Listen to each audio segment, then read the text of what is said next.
You see, ever since Sowore exposed Wike regarding the mansions that he owns abroad, and he was found on TV trying to defend it, was it trying to explain the mansion in the USA, there are other persons who have come in to state categorically that there are other things that he owns that people don't even know about. And one of the luxury properties that he owns and that people have exposed is the hotel in Rivers. Guys, have you seen that hotel? It's allegedly one of the most expensive hotels in Nigeria. Aside the Hilton, of course, Hilton hotel in Abuja, some people claim that that hotel is the next most expensive hotel in Nigeria. That is what? Around 700K for the least room there. Are you kidding me? You can't deal. The hotel is luxurious. So I'm going to leave you with a video of the hotel that has been trending online. Remember, he has also lied about the fact that the so-called properties in abroad was actually given to the wife in trust for the kids by her parents. So it says none of his business. It doesn't care what it is. But then there are other exposures that have also come up to counter that. This is what Sowore has been saying. Let's listen to what Sowore says. He says that one, that that property was given to the kids in trust for way less than the amount that he's claiming. The house was bought for $2 million US, and then they're not given to the kids for $10, for $100. This is actually what they found.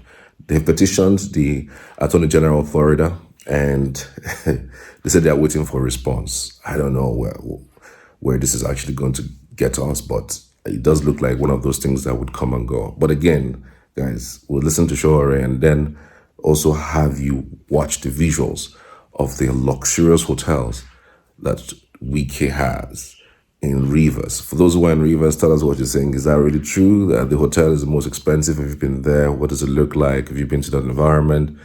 Let me know in the comments. I'd love to hear from you as always. Good morning.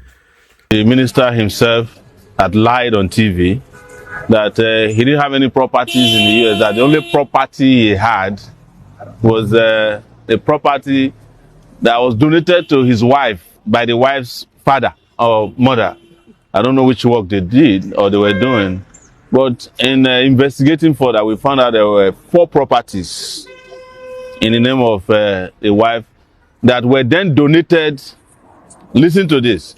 They then donated the properties that were millions at $10 per property to their children.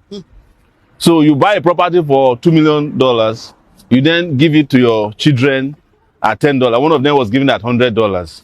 So that was where they were caught. And we know that the Nigerian system is too weak to deal with those things.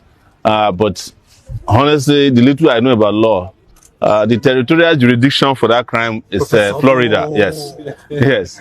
It's in Florida. And we have written the Attorney General of Florida to ensure that the investigation commences immediately to unravel how the monies got to the US to buy those properties that are millions of dollars at the time that the people of Rivers, where the minister formerly used to be governor, couldn't even afford clean water, good schools, and hospitals. So Florida will get back to us. We also intend on pursuing the Nigerian side of things. We're still working on those things. So, but we want to thank Nigerians and in the large numbers who have provided information. This is the first time that we crowdsource on finding information on a crime committed on Nigerian. People were sending information. We found hotels in Rivers, multi-billion naira hotels, hospitals, houses, lands in Abuja.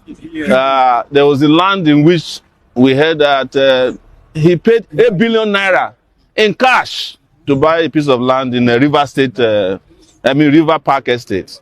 So all these things are not going to go, even if the president of Nigeria refuses, or the EFCC, that has Enugu that has now tied his eyes. If they cannot do anything, the people of Nigeria will do something about this.